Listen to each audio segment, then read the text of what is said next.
मंगलम भगवान वीरो मंगलम गौतमोगणी मंगलम कुंद कुंदार्यो जैन धर्मोस्तु मंगलम सर्वमंगल मांगल्यम सर्वकल्याणकारकम प्रधानं सर्वधर्माणां जैनं जयतु शासनम्। मैं नमो तीर्थनायक को, नमो ओंकार वाणी को, नमो उन कुंद प्रभु को जिन्होंने ओंकार धारण किए। अहो उपकार जिनवर का, कुंद का दिव्य वाणी का, जिन कुंद ध्वनि दाता उन कहान स्वामी का।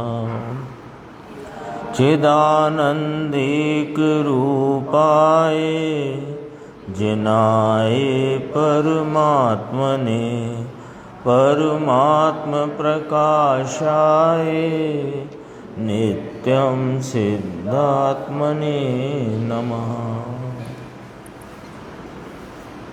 आज श्रुत पंचमी का महापर्व है। श्रुत पंचमी यानी भरत क्षेत्र में जिनेंद्र परमात्मा की वाणी के लिपिबद्ध वर्जन का या उसके लिपिबद्धता का अवतरण हुआ। जिनवाणी तो चली आई है अनादिकाल से, और अभी गुरुदेव श्री का पंज व्याख्यान 1968 का कलश टीका के मोक्ष अधिकार का कलश 180 उसके संदर्भ से चल रहा था। तो गुरुदेव श्री ने फरमाया कि जिनेंद्र भगवान ने, महावीर भगवान ने भाव श्रुत ज्ञान का उपदेश दिया और गणधर परमात्मा ने उसे भाव श्रुत ज्ञान में ग्रहण किया, स्वीकार अंगीकार किया, और फिर द्रव्य श्रुत की रचना गणधर भगवान ने की। तो वो द्रव्य श्रुत यानी अनक्षरात्मक वाणी का भाव ग्रहण करके उसको अक्षरात्मक रूप दिया, लेकिन लिपिबद्धता नहीं। और वह जो स्मरण के द्वारा आगे तक चलता आया, और फिर आचार्य धरसेन स्वामी पर को जितना ज्ञान शेष था, तब उन्हें विकल्प आया कि इस भरत क्षेत्र के जीवों में, इस पंचम काल में भरत क्षेत्र के जीव जिनकी यद्यपि की योग्यता ऐसी नहीं कि वे आत्मा के पूर्ण लाभ को प्राप्त करें, तथापि इस पंचम काल के अंत तक इस यहाँ के जीव ऐसी योग्यता वाले हैं कि वे अनादि जन्म मरण के इस कलंक को धोकर अपने स्वरूप की निर्मल पवित्र भाव को परिणति में प्रकट कर सकें और अपने मोक्ष मार्ग में प्रवेश कर सकें। ऐसा जानकर, ऐसा विचार करके आचार्य धरसेन स्वामी को ये विकल्प आया, और फिर उस विकल्प के संदर्भ से जो उसकी कथा है सबको ख्याल में है। विकल्प आया और फिर पुष्पदंत और भूतबली मुनिराज ने ये प्रथम श्रुत अथवा षटखंडागम की रचना की, और वह आज जेठ सुदी पंचमी, जिसे हम श्रुत पंचमी कहते हैं, उस दिन यह रचना अंकलेश्वर में पूर्ण हुई। और इस श्रुत की वहाँ पर पूजा, यानी वहाँ उसके प्रति भक्ति और बहुमान का भाव वहाँ के भव्य जीवों को आया। ये हुई श्रुत पंचमी की बात।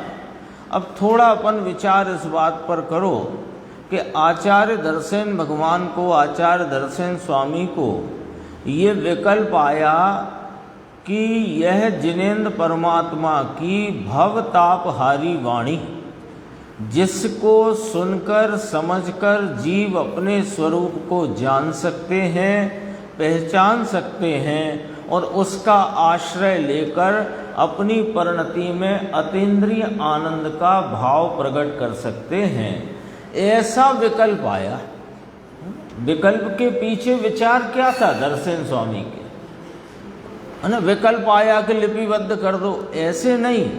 अंतरंग में ये विकल्प आया कि यह जिनेंद्र परमात्मा की भवतापहारी वाणी, जिससे यह भव जीवों के अनादि दुख संकट को मेटकर और परिणति में अतीन्द्रिय आनंद का भाव जागृत हो जाए और पूर्ण आत्मा के लाभ को वे प्राप्त कर सकें, इस मार्ग में वे प्रवेश करें। इस मंतव्य से, इस अभिप्राय से उनको विकल्प आया कि ये लिपिबद्ध हो जानी चाहिए। और उनके विकल्प की पूर्ति, उस प्रकार के विकल्प के को पूर्ण करने का अंतरंग में जो विकल्प आया, और विकल्प के पूर्ण करने के लिए अत्यंत सुयोग्य पुष्पदंत और भूतबली जैसे मुनिराज भी मिले। और ये वाणी अपने पास आज लिपिबद्ध होकर के अपने पास उपलब्ध है। जब यह षटखंडागम की रचना हुई और उसी क्रम में आचार्यों की परंपरा में आचार्य कुंद आदि अनेक आचार्यों ने और फिर अनेक ज्ञानी धर्मात्माओं ने इस वाणी को और स्पष्ट करते हुए मूल तत्व ज्ञान को आज तक अपने सामने सुरक्षित रखा है।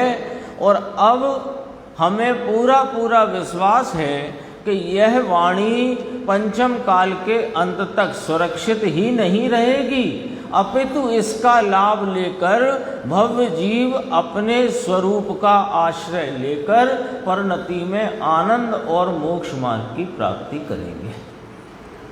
तो जबकि ऐसा है तो हमारा क्या कर्तव्य है ना? आचार्य दर्शन स्वामी को विकल्प आया, उसकी अपन ने थोड़ा स्मरण किया और उस विकल्प की पूर्ति के लिए पुष्पदंत भूतबली मुनिराजों ने यह कार्य को संपन्न भी किया।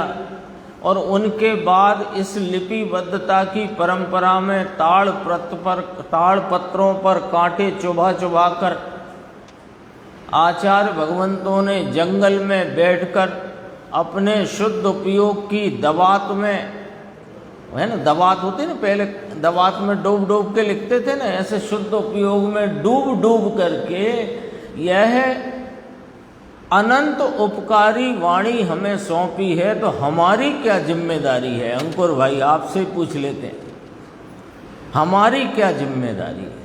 क्या हमारी जिम्मेदारी, यानी आचार्य भगवंतों ने अपने शुद्ध उपयोग से निकल कर, है ना, मैंने एक दिन कहा था ना, जैसे आप एयर कंडीशन में 16 डिग्री 18 डिग्री के टेम्परेचर में बढ़िया 20 डिग्री में बैठे हो और बाहर में कोई बार आए और आपको दरवाज़ा खोल के बाहर निकलना पड़े तो क्या होता है? ऐसे आचार्य भगवंतों को ये जो विकल्प की खटखट में ये निकल करके ये जिनवाणी लिखी, और उसके प्रति अब हमारा दायित्व है, कर्तव्य नहीं दायित्व है कि हम उस वाणी का पूरा लाभ लें।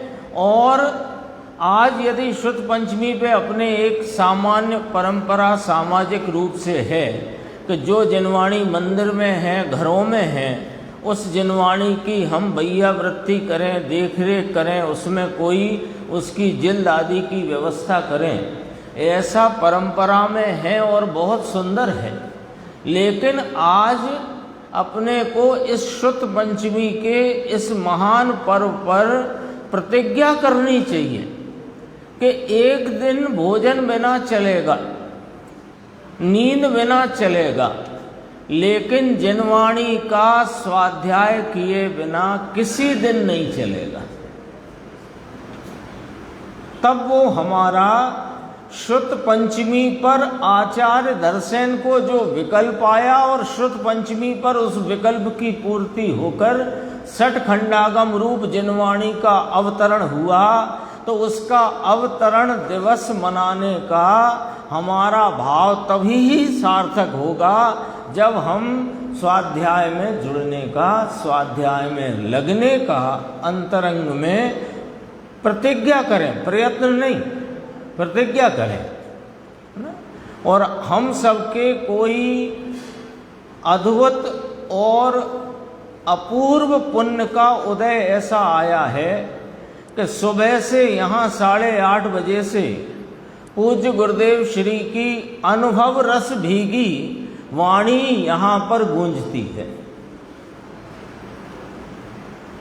तो 9 बजे आते हैं तो अपन 8:30 पे भी आ सकते हैं, उसमें कोई बड़ी बात नहीं है। जो 9:15 पे आते हैं वे भी 8:30 पे आ सकते हैं। जो 9:30 पे अभी तो आए नहीं है 9:30 वाले, पर जो 9:30 पे आते हैं वे भी 8:30 पे आ सकते हैं। क्या तकलीफ है? यदि आपको सुबह नींद नहीं खुलती है तो 10 बजे सो जाओ, 9 बजे सो जाओ, 8 बजे सो जाओ, लेकिन ये अनुभव रस भीनी जिनवाणी सुनने से क्यों हम वंचित रहना चाहते हैं? और शुद्ध पंचमी मना लो साहब, अब ये पर्व आ गया ये भी मना लो। अरे मना लो का क्या अर्थ है? मना लो का क्या अर्थ है? पर्व तो मनाने चाहिए, तो मनाने चाहिए क्यों? पर्व पर यदि उस पर्व के महत्व का स्मरण है तो फिर उस स्मरण के साथ हमें प्रतिज्ञाबद्ध होना चाहिए कि हम वह जिनवाणी सुने, जिनवाणी पढ़ें, उसका चिंतन मंथन करके इस चैतन्य तत्व का निर्णय पूर्वक उसका अनुसरण करें और अपनी परिणति में जो विकल्प दर्शन स्वामी को आया था उस विकल्प के प्रति अपने दायित्व का निर्वहन करें। ये वाली बात है। चलो, अपना तो विषय चल रहा था परमार्थ प्रकाश में 107 नंबर की गाथा, उसकी टीका का कुछ अंश अपन ने पढ़ा था।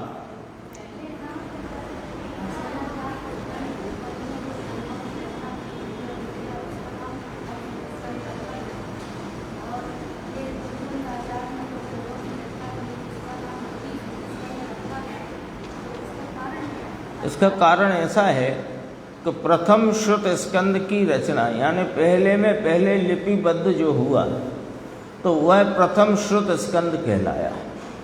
बाद में इसकी परंपरा में और ग्रंथ आए, वे भी प्रथम श्रुत स्कंद कहलाए।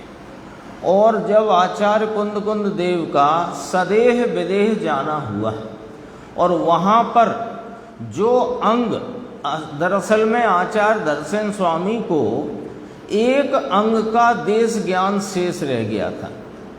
जिनेंद्र परमात्मा की वाणी में जो भाव श्रुत से जो वस्तु स्वरूप का निरूपण ओमकार ध्वनि रूप अनक्षरात्मक आया, उसमें जो गणधर परमात्मा ने ग्रहण किया और उसका जो अक्षरात्मक द्वादशांग की रचना उन्होंने की, उस द्वादशांग में से काल क्रम में उसका ह्रास होते होते आचार्य दर्शन स्वामी को एक अंग का देश ज्ञान शेष रह गया था, है ना। अब जो 12वां अंग था दृष्टिवाद का, वो अंग का ज्ञान तो विलुप्त हो गया था। तो तब आचार्य कुंद देव का अपन सब जीवों के कोई महापुण्य के कारण दर्शन स्वामी को आत्म अनुभव था, सब था, लेकिन ये दृष्टि के विषय की बात को कैसे कहना है वो नहीं थी, वो भाषा नहीं थी। दृष्टि के विषय को मूल जो आत्मा को सीधा बताए ऐसा कहने की भाषा नहीं थी, भाव तो था। आचार्य कुंद को भी वो भाव तो था, तब तो आचार्य पद और अंतरंग में भावलिंगीपना प्रकट हुआ था। लेकिन हम सब जीवों का कोई ऐसा पुण्य जागृत हुआ कि वे सदेह विदेह गए और वहाँ पर उन्होंने दृष्टिवाद के जो अंग का महत्वपूर्ण आत्मा के स्वरूप को सीधा बताने वाला भाव वहाँ पर उन्होंने ग्रहण किया और उसे वे लेकर के 8 दिन रह करके आए और यहाँ आकर प्रवचन सार, पंचास्तिकाय, समय सार, नियम सार, अष्टपाहुड़ और भी अनेक ग्रंथों के संदर्भ में बात है जो कुंद कुंद आचार्य ने लिखे। तो इनका नाम द्वितीय श्रुत स्कंद पड़ा।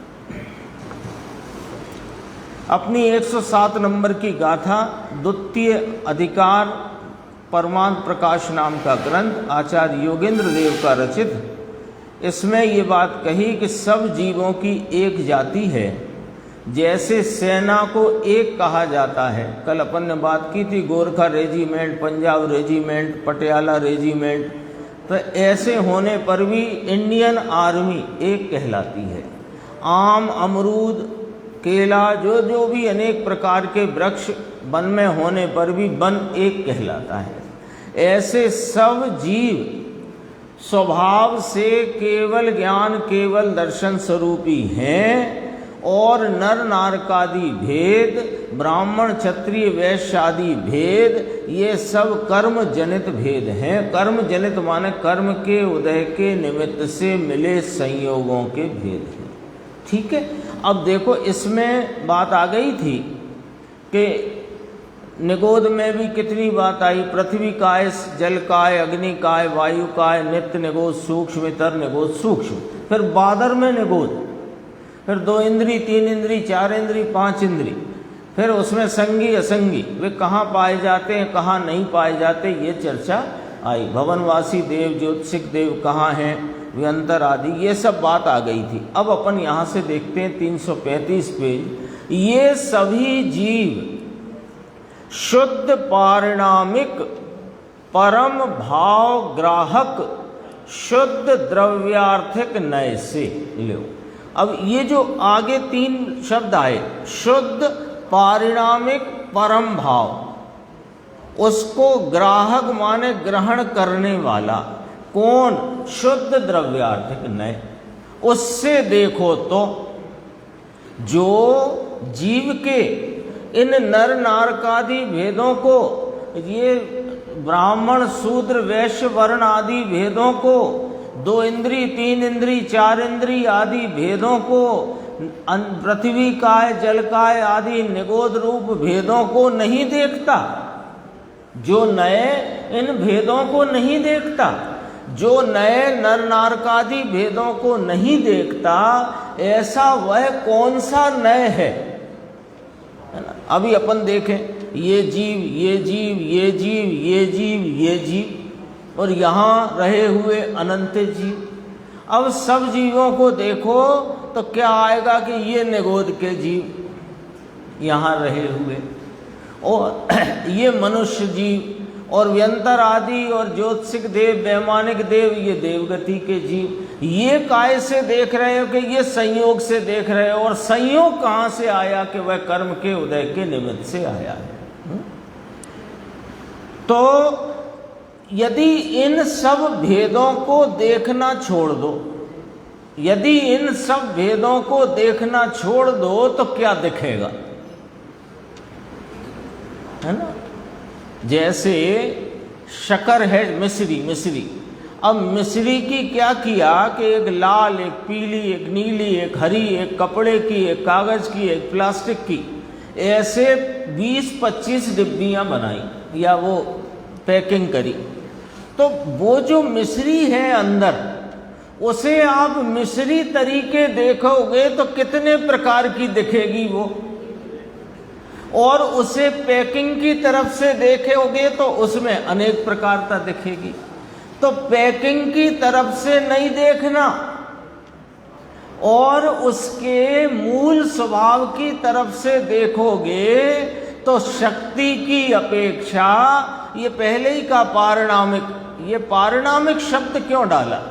क्योंकि पारिणामिक परम भाव वह भाव है जो अनादि अनंत है, जो एक रूप है, जिसमें कोई परिवर्तन होता नहीं। अभी चली थी 110 गाथा नियम सार, उसमें आया उसमें आया, जिसकी आदि नहीं, जिसका अंत नहीं, जो कभी पलटता नहीं, जो कभी एक रूपता को छोड़ता नहीं, जो अनेक रूपता को प्राप्त करता नहीं, ऐसा वह परम पारणामिक भाव है।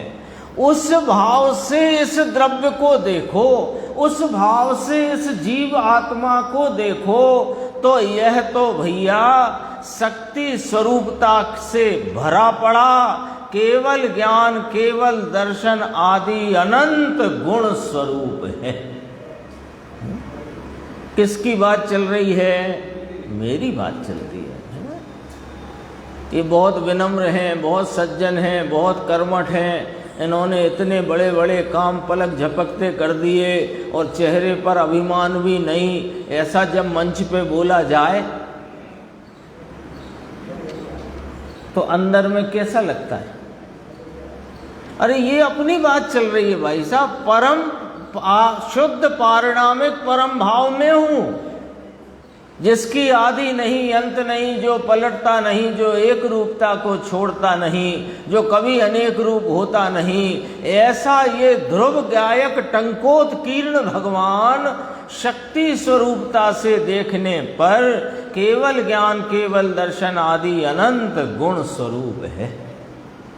इसलिए किस लिए कि इसलिए कि मैं शुद्ध शुद्ध पारणामिक परम भाव ग्राहक शुद्ध द्रव्यार्थिक नय से जब अपने को देखता हूं तो मैं तो केवल ज्ञानादि स्वरूप हूं। इसलिए एक बात को 4 बार क्यों कहते हैं कि एक बार में ख्याल में आए, दूसरी बार में आए, तीसरी, है ना, कील ठोकना हो ना तो एक हथौड़ा मारने से चली जाती है, तो उस पर कितनी बार मारना पड़ता है? 5-6 बार मारो तब वो कील अंदर जाती है। ऐसे ही समझो जरा, यह जीव राशि, अब जीव राशि कह के जगत के सर्व जीव कह दिए, यह जीव राशि व्यवहार नय से कर्माधीन है। अब इसको ऐसे देखो, यह जीव राशि में अनेक प्रकार के जो संयोगों से और परिणति में अल्पता और मलिनता के जो भेद दिख रहे हैं, वे भेद कर्माधीन हैं, ये व्यवहार न कहता है। कर्माधीन है न कर्मों के अधीन हो गया है कि ना, ये कर्मों के निमित्त से इसकी संयोग योग्यता प्रमाण और परिणति में मलिनता और अल्पता के भाव भी योग्यता प्रमाण स्वतः स्वयं उत्पन्न होते हैं, उनमें कर्मों का निमित्तपना है। तो भी ऐसा व्यवहार से कहे जाने पर भी व्यवहार वाले अन्य से मिलाकर जीव को देखने पर भी इसमें विविधताएं दिखाई देने पर भी निश्चय नय से शक्ति रूप तो यह मैं परम ब्रह्म स्वरूप हूं। लिखा तो है पर हमें तो ऐसे ही पढ़ना है। आपको वैसे पढ़ना, आप वैसे पढ़ लो, हमें तो ऐसे पढ़ना है मुकेश भाई, है ना। आज अम्मा बहुत दिनों बाद आप आई हैं, देखो मेरे ख्याल से साल भर हो गया होगा, साल भर से अधिक हो गया। क्या गजब की बात है। देखो, मैं निश्चय नय माने क्या? निश्चय नय से होगा वो तो, अरे निश्चय नय से होगा नहीं, असलियत ये है, वास्तविकता है। असलियत में वास्तविकता से देखो तो मैं अपनी शक्ति को देखता हूं तो मैं परम ब्रह्म स्वरूप हूं। तो मैं परम ब्रह्म स्वरूप हूं तो जगत के सारे जीव परम ब्रह्म स्वरूप हैं। संभाव की बात चल रही है ना। तो यदि मिश्री का एक दाना मीठा है तो पूरी 2 लाख वर्ग गज की भरी हुई गोदाम मिश्री की, उसमें सब मिश्री मीठी है कि कोई कोई कड़वी भी है? यदि एक मीठी का निर्णय किया तो सबका निर्णय हुआ कि नहीं हुआ? तो ये मैं एक शुद्ध पारणामिक परम भाव ग्राहक शुद्ध द्रव्यार्थिक नय से देखने पर शक्ति स्वरूपता से मैं केवल ज्ञानादि अनंत गुणों का पुंज अखंड अभेद वस्तु हूं, तो यह मैं परम ब्रह्म स्वरूप हूं, तो जगत के सारे जीव परम ब्रह्म स्वरूप हैं। इन जीवों को ही परम विष्णु कहना, परम शिव कहना चाहिए। यही अभिप्राय लेकर कोई एक ब्रह्ममयी जगत कहते हैं। देखो अब देखो, जगत में कितने जीव हैं? अनंत जीव हैं, अक्षय अनंत। और सब जीव कैसे हैं कि परम ब्रह्म स्वरूप हैं। सब जीव परम शिवमय हैं, शिव नाम सुख, परम सुख स्वरूप हैं, परम ब्रह्म स्वरूप है। ठीक है, अब सब जीवों को शुद्धता से देखते हुए उनका संग्रह करके एक कहा जाए तो कोई दोष नहीं है। Gorkha regiment, Punjab regiment, Patiala regiment, Rajputana regiment, Maratha regiment, ये सब जितने रेजिमेंट हैं, ये सब भारत की सीमा पर भारत की रक्षा करने वाले सैनिक ही है ना। तो सैनिक स्वरूपता से देखो तो उन सबको एक सेना कहने में कोई दोष है क्या? ऐसे ही यह जगत के सारे जीव परम ब्रह्म स्वरूप परम शिवमय हैं, तो इन सबको एक ही भाव से देखकर शुद्ध संग्रह से इस जगत को ही परम ब्रह्म कहना या परम शिव स्वरूप कहना, इसमें कोई दोष नहीं। काय से कितने नए लग गए? इसमें 3 नए लग गए। अभी ध्यान देना, नए से घबराना नहीं चाहिए। नए अपेक्षा को बताकर वस्तु की व्यवस्था समझाते हैं। ये जो भेद है, ये कोई लंबा, कोई मोटा, कोई ठिगना, कोई नाटा, कोई गोरा, कोई काला, ये जो भेद पड़ रहे हैं, ये भेद जीव के संयोग अपेक्षा से कहे जाने वाले व्यवहारने के भेद हैं। तो जिस समय ये व्यवहार है उस समय निश्चय स्वरूप भाव है कि नहीं, असली यथार्थ भाव है कि नहीं, कि वो कैसा है, कि वो परम ब्रह्म स्वरूप है।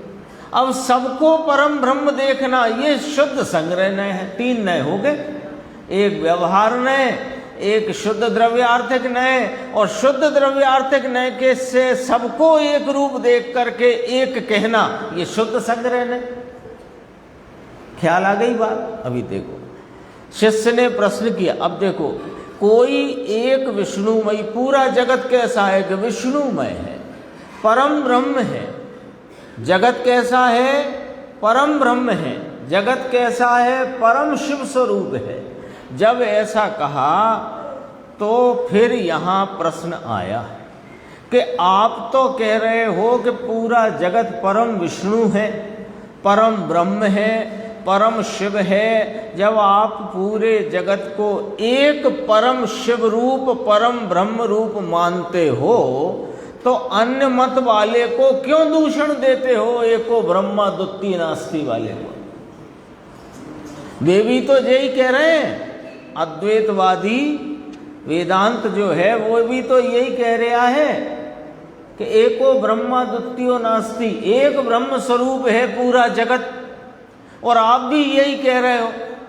तो फिर उन्हें तो दूषण देते हो और खुद को आप अपने स्यादवाद वाणी के वो बोलने वाले बताते हो, अपने आप को सत्य बोलने वाला बताते हो, और उनके इसी शब्द से जगत कहा जाता है तो असत्य बताते हो। ये कौन सा न्याय है? ये प्रश्न रखा ब्रह्मदेव सूरी भगवान ने। उनको क्यों दूषण देते हो? प्रश्न आ गया समझ में अंकुर भाई? प्रश्न आ गया समझ में? जब आप अभी कैसे व्यवहार नय से, एकदम सरल व्यवहार नय से अनेक प्रकारता दिखाई देने पर भी शुद्ध निश्चय नय से सब जीव एक समान हैं, तो सब जीव एक समान हैं, इन सबको यदि संग्रह नय से, शुद्ध संग्रह नय से एक कहा जाए तो दोष नहीं है। ये हो गया। तो क्या कहना कि पूरा जगत परम ब्रह्म है, ऐसा कहा। तो अब तुम कहो परम ब्रह्म तो सच्चा और वेदांत कहे परम ब्रह्म तो झूठा, ये वाला पेच आप हमें समझाओ, ये क्या पेच पड़ गया? तो सुनो देखो, हम तो पूर्वोक्त नए विभाग से,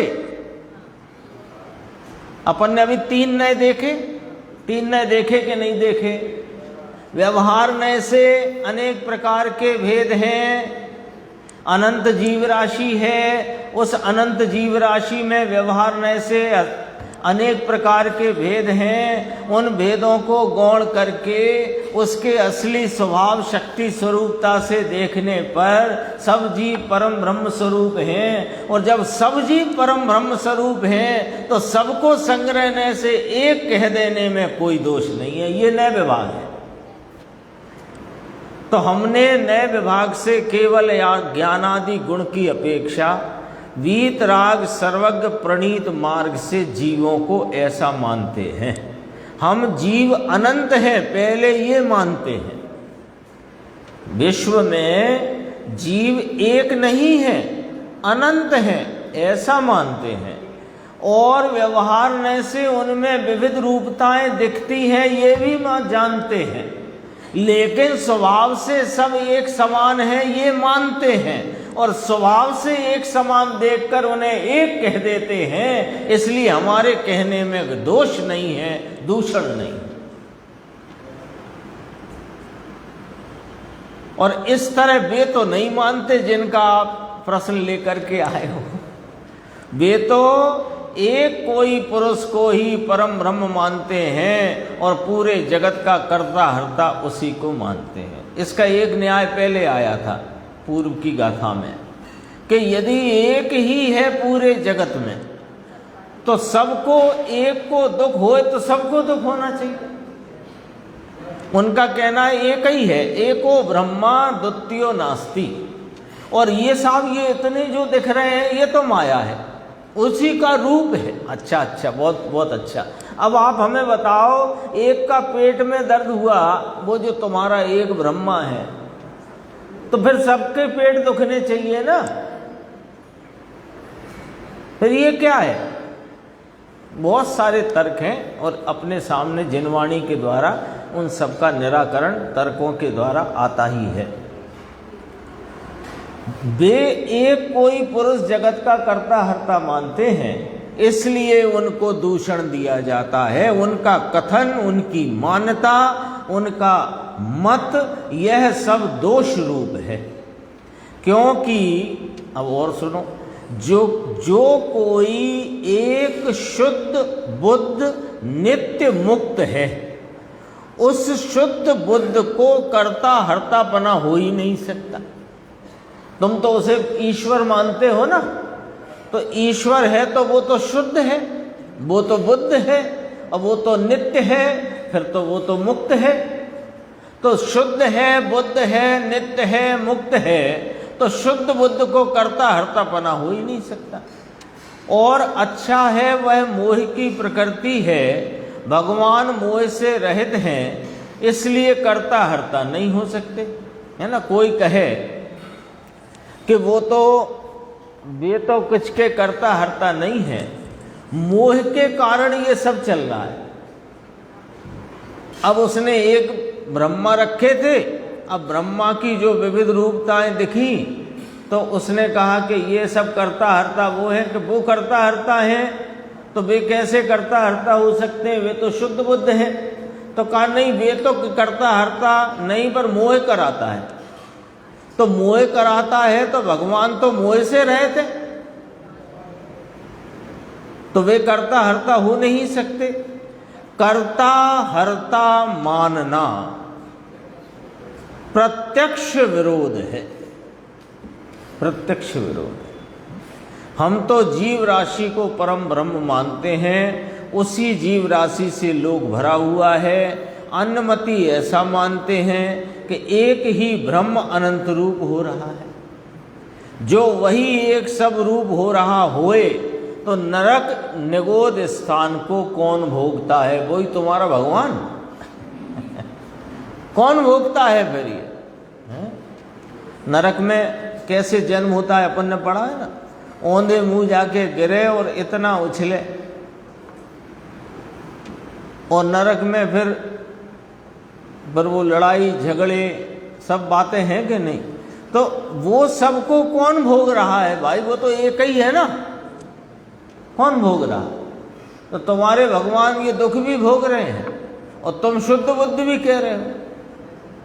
ये तो प्रत्यक्ष विरोध है। इसलिए अब फाइनल रिजल्ट, इसलिए जीव अनंत हैं। इन जीवों को ही ध्यान देना, इस जीव को परम ब्रह्म नहीं कहते, इन जीवों को ही परम ब्रह्म परम शिव कहते हैं। ऐसा तू निश्चय से जान। कितनी बात आ गई ना, बहुत गंभीर गाथा 107। इस प्रकार 16 वाणी सोने के दृष्टांत द्वारा केवल ज्ञानादि लक्षण से सब जीव समान है। 16 वाणी सोना है ना, 16 वाण माने 100%। 100% सोना ब्राज़ील से आए, अमेरिका से आए, अफ्रीका से आए, दुबई से आए, इंडिया का हो, लंका का हो, आप बताओ उसमें क्या फ़र्क होता है? कोई फ़र्क होता है? हो सकता है?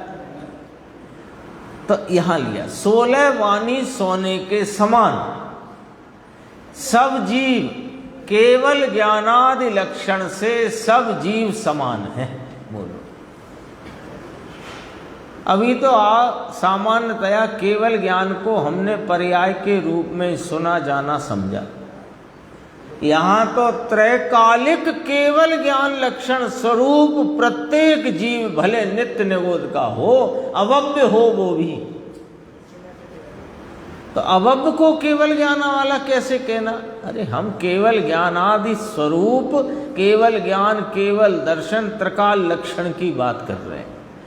प्रगटता की बात करें तो वे अरिहंत सिद्ध हैं, और उसके साधक आचार्य उपाध्याय साधु परमेश्वरी हैं, और जगन्न साधक गृहस्थ अविरति सम्यक दृष्टि और देश विरति श्रावक हैं। इस प्रकार व्याख्यान की मुख्यता से 13 दोहा सूत्र कहे। इस तरह मोक्ष मार्ग, मोक्ष फल और मोक्ष, इन तीनों को कहने वाले दूसरे महाअधिकार में 4 अंतर स्थलों का 41 दोहों का महास्थल समाप्त हुआ। इसमें शुद्ध उपयोग, क्या क्या विषय आ गया? शुद्ध उपयोग, वीतराग स्वय संवेदन ज्ञान, परिग्रह त्याग और सब जीव समान हैं, ये कथन किया गया। ये अधिकार चल रहा है ना अपना। कौन सा अधिकार चल रहा है? दोबारा से 1 मिनट में कौन सा अधिकार चल रहा है? कौन सा ग्रंथ चल रहा है? परमार्थ प्रकाश। किन आचार्यों की रचना है? योगेंद्र देव आचार्य ने रचा और ब्रह्मदेव सूरी भगवान ने इसकी टीका रची। इस परमार्थ प्रकाश नामक ग्रंथ के दूसरा महाअधिकार चलता है। उस दूसरे महाअधिकार में 3 विषय प्रमुखता से प्रतिपादित किए है ना, मोक्ष मार्ग, मोक्ष का फल और मोक्ष।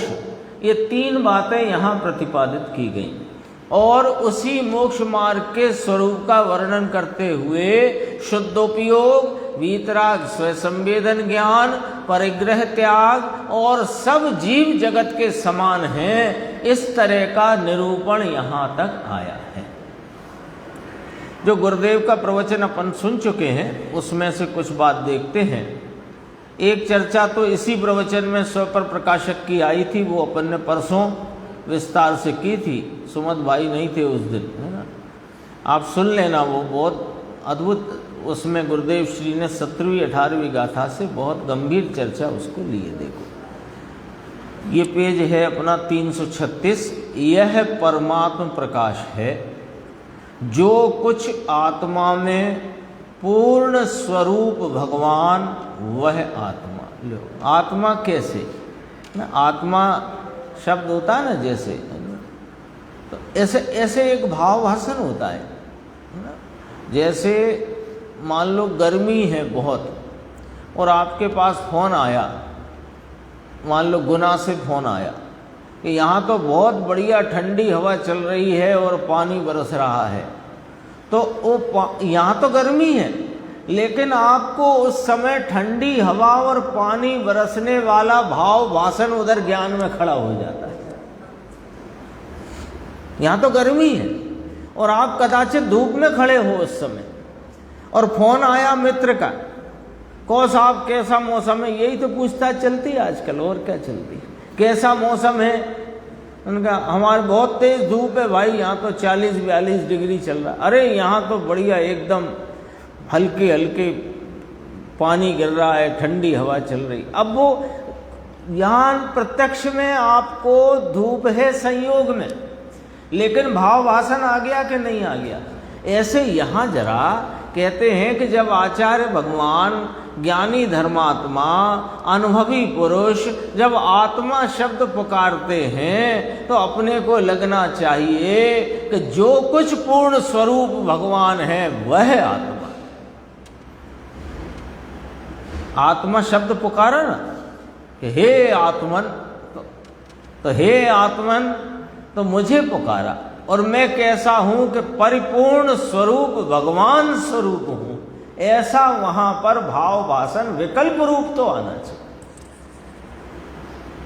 उसे जो कुछ अभी बाकी रह गई, शेष रह गई अपूर्णता, रागादि है, वे जानने योग्य है। बहुत गंभीर है ये वाली पंक्ति। अस्थि रूप से जानने योग्य है, आदरने योग्य नहीं। क्या कहना है कि जिसने इस आत्मा के यथार्थ असली स्वरूप को जानकर, अपने स्वरूप को पहचान कर, उसका आस्वादन अपनी परिणति में स्वरूप संचेतन रूप किया, उसमें आप रूपता की प्रतीति की, अतीन्द्रिय आनंद का आस्वादन लिया, अभी भी उसके पर्याय में अपूर्णता है, अल्पता है, रागादि मलिनता है कि नहीं? इसी का नाम तो मार्ग है, इसी का नाम मोक्ष मार्ग है। अब उसके जो कुछ भी अपूर्णता, अल्पता और रागादि है वो काय के लिए है कि जानने योग्य है। अभी देखो गुरुदेव की भाषा का, यानी सच कहें उन्होंने 2-4 नोट कभी 10-5 पंक्ति के मन आया तो लिख दिए होंगे अपनी किसी डायरी वायरी किताब विताब में, बाकी उन्होंने कुछ लिखा नहीं, पर जितना बोला वो लिखा हो गया और टीका जैसी हो गई। कहीं कोई बोलने में स्खलन नहीं आता है, बोलो ऐसी तो वाणी कोई। देखो क्या कहते हैं, अस्थि रूप से जानने योग्य है, वे रागादि परिणाम, वे शुभ अशुभ भाव, वे पर्याय में वर्तते अल्पता के भाव उस समय की सत्ता रूप है, ये जानो। हाँ, हवा में मत उड़ाओ, हैं वे जानने योग्य है, किंतु आदरने योग्य नहीं, उनका अनुसरण करना योग्य नहीं। अल्पता का, रागादि विकारों का, शुभ भावों का, व्रतादि भावों का अनुसरण करना योग्य नहीं। ऐसे सब आत्मा को भगवान स्वरूप जो देखता है वह अपने को भगवान स्वरूप से देखा उस प्रकार से सबको देखता है। सबको समान कौन देख सकता है? जो अपने को अपने यथार्थ स्वरूप से देखे, तो जो अपने को ही ये व्यवहार के विषयों से, व्यवहार नय के विषयों से देखता हो, काला गोरा लंबा मोटा पतला मनुष्य देव नारकी आदि, वो क्या देखेगा सबको समान? समान कौन देख सकता है जगत के जीवों को? कि जो अपने को अपने यथार्थ स्वरूप से देखता, जानता और स्वीकार करता है, वही जगत के सर्व जीवों को समान देख सकता है, जान सकता है, मान सकता है। इसलिए उसमें से जो कर्म के कारण से भेद दिखते हैं, भेद है ना, नर नारकादि पर्याय है ना, वो राग आदि के अनेकों असंख्यात प्रकार के भेद हैं, व्यक्त हैं वे, उन्हें उसे जानने योग्य जानना, आदरने योग्य नहीं है ऐसा ही जानना। आदरने योग्य भगवान आत्मा है। यहाँ आत्मा आदर करने के योग्य है, ऐसा उसका आत्मा शुद्ध, वह आदरने योग्य है। समझ में आया? अब ये शब्द देखो कितना गजब गुरुदेव ने फरमाया, वीत राग मार्ग की गंभीरता अलौकिक है। यही लाइन लेकर एक अष्टपाहुड़ के गाथा के प्रवचन में गुरुदेव कहते हैं कि वीत राग मार्ग की गंभीरता अलौकिक है। ये जिसने गंभीरता समझ ली उसका बेड़ा पार है। ऐसा अन्य प्रवचन में इसी संदर्भ से चर्चा ली है। देखो यहाँ कहा है ना, अभी ये भी बात जरा देखना, बहुत अच्छी और गंभीर है। सभी आत्माएं शुद्ध हैं। देखना जरा ध्यान से, है बिल्कुल एकाग्रता से सुनना ये बात, क्योंकि इसमें बहुत सारी बात है। सभी आत्माएं शुद्ध हैं, इस प्रकार आदरणीय है। सभी आत्माएं आश्रय लेने योग्य हैं, ऐसे आदरणीय नहीं। ध्यान से समझना, सभी आत्माएं, अभी पूरी बात यदि 107 गाथा की ख्याल में हो, अभी चली कि व्यवहार से कर्म आदि के निमित्त से होने वाले अनेक प्रकारता रूप जो भेद दिखते हैं, वह जीव का यथार्थ स्वरूप नहीं है। जीव का यथार्थ स्वरूप तो शुद्ध केवल ज्ञान आदि, पूर्ण केवल ज्ञान आदि, इसका स्वरूप पूर्ण केवल ज्ञान, पूर्ण केवल दर्शन स्वरूप ही जगत के सब जीव हैं। ठीक है, तो सभी आत्माएं शुद्ध हैं, परिपूर्ण हैं, केवल ज्ञान केवल दर्शन स्वरूप हैं। इस प्रकार सब आदरणीय हैं, लेकिन आश्रय के लिए नहीं, जानने के लिए आदरणीय है। ख्याल में आ गई बात? अब दूसरी बात, उनमें से भी पंच परमेष्टि हैं, वे आदरणीय हैं। पहले जगत के सब जीव शुद्ध हैं इसलिए आदरणीय हैं, ये कहा। और ये सर्व जीवों में 5 परमेष्टि हैं, वे आदरणीय हैं। उनमें से भी अरिहंत और सिद्ध 2 आदरणीय हैं, क्योंकि वे परिपूर्ण भाव को, पूर्ण आत्मलाभ को प्राप्त हुए हैं। उसमें भी सिद्ध एक आदरणीय है, क्योंकि उनके जो शरीर और कर्म आदि अघातिया का संयोग है वो भी नहीं, और वे तो जैसा आत्मा है वैसे प्रूव्ड हो गए हैं। हाँ, तो वे उसमें भी सिद्ध एक आदरणीय है। कैसे आदरणीय? आदर रूप जानना, आश्रय के लिए नहीं। और इन सब जीवों में, अब देखो कहाँ बात पहुंच गई, सब जीवों में सब जीव शुद्ध हैं, इसलिए जानने योग्य आदरणीय। उनमें भी प्रमुखता से लेओ तो पंच परमेष्टि आदरणीय, जानने योग्य। पंच परमेष्टि में भी अरिहंत और सिद्ध 2 आदरणीय। उनमें से फिर एक लेओ तो सिद्ध भगवंत एक, वे आदरणीय। और उसमें भी ये तो सब जीव लिए ना, अनंत जीव राशि, सबको शुद्ध कहा ना। अब वो सबके शुद्ध में से फिर एक शुद्ध की तरफ लाए कि उसमें से भी यह भगवान आत्मा वह आदरणीय है, वे जानने योग्य आदरणीय, ये आश्रयभूत आदरणीय।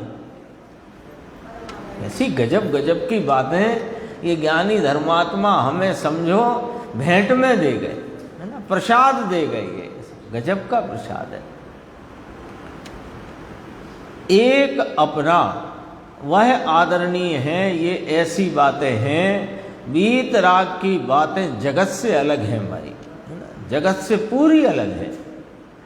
तुझे तेरा भगवान आत्मा परिपूर्ण यदि भासित हो तो वैसे ही सब भगवान आत्मा परिपूर्ण हैं, ऐसा तुझे भासित हो तो राग द्वेष करने का कुछ नहीं रहता। अब बताओ राग द्वेष का क्या विषय रह गया? राग द्वेष क्यों खड़ा होता है? क्यों खड़ा होता है? इसलिए कि जो हम भेद देखते हैं, तो भेद देखते हैं तभी तो एक इष्ट और एक अनिष्ट हुआ। यदि भेद देखोगे तभी तो एक इष्ट एक अनिष्ट होएगा। जब भेद देखोगे ही नहीं तो उसमें इष्ट अनिष्ट कैसे? आपकी थाली में भोजन आया, एक करेले की सब्जी आई और बगल में अमरस आया, तो दो है ना, तो दो में भेद देखे ना, तो भेद है तब इष्ट अनिष्ट हुआ ना। और जब भेद ही नहीं है तो राग द्वेष इष्ट अनिष्ट क्यों होगा? आपको वो करेला और अमरस में स्वाद की अपेक्षा से भेद देखते हो तो इष्ट अनिष्ट होता है, और पेट भरने की अपेक्षा से देखो तो ये भी खाद्य है, वो भी खाद्य पदार्थ है। काय का भेद है? भेद नहीं देखा तो उसमें राग द्वेष होता नहीं। ये लॉजिक है, ये न्याय की बात है। यहाँ तक अपनी चर्चा आई और ये स्वपर प्रकाशक की अपनी चर्चा हो चुकी है, और ये विषय लगभग अपना 107 का जहाँ तक चला है वहाँ तक अपनी चर्चा हो गई। एक चर्चा आई थी, मैं संक्षेप में बोल देता हूँ कि जो सूक्ष्म निगोद की बात आई तो उसमें भी पृथ्वी कायक, जल कायक, अग्नि कायक, वायु कायक, सूक्ष्म निगोद, नित्य निगोद, सूक्ष्म, इतर निगोद, ऐसी बात आई।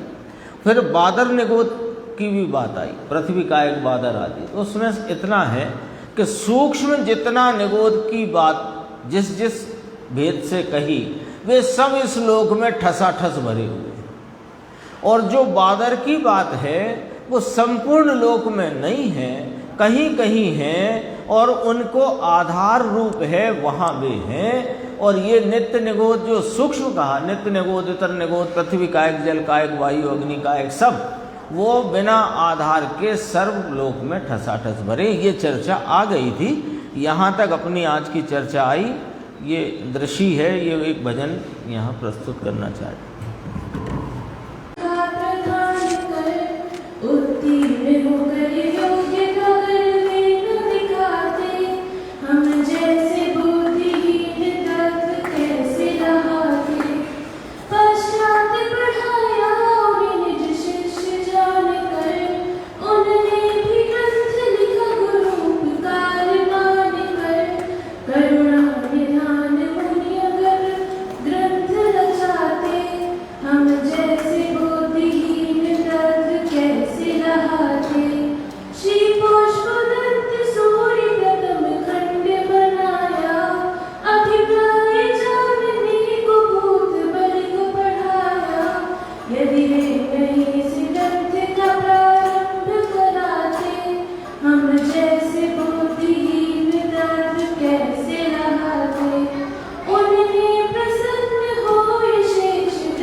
Then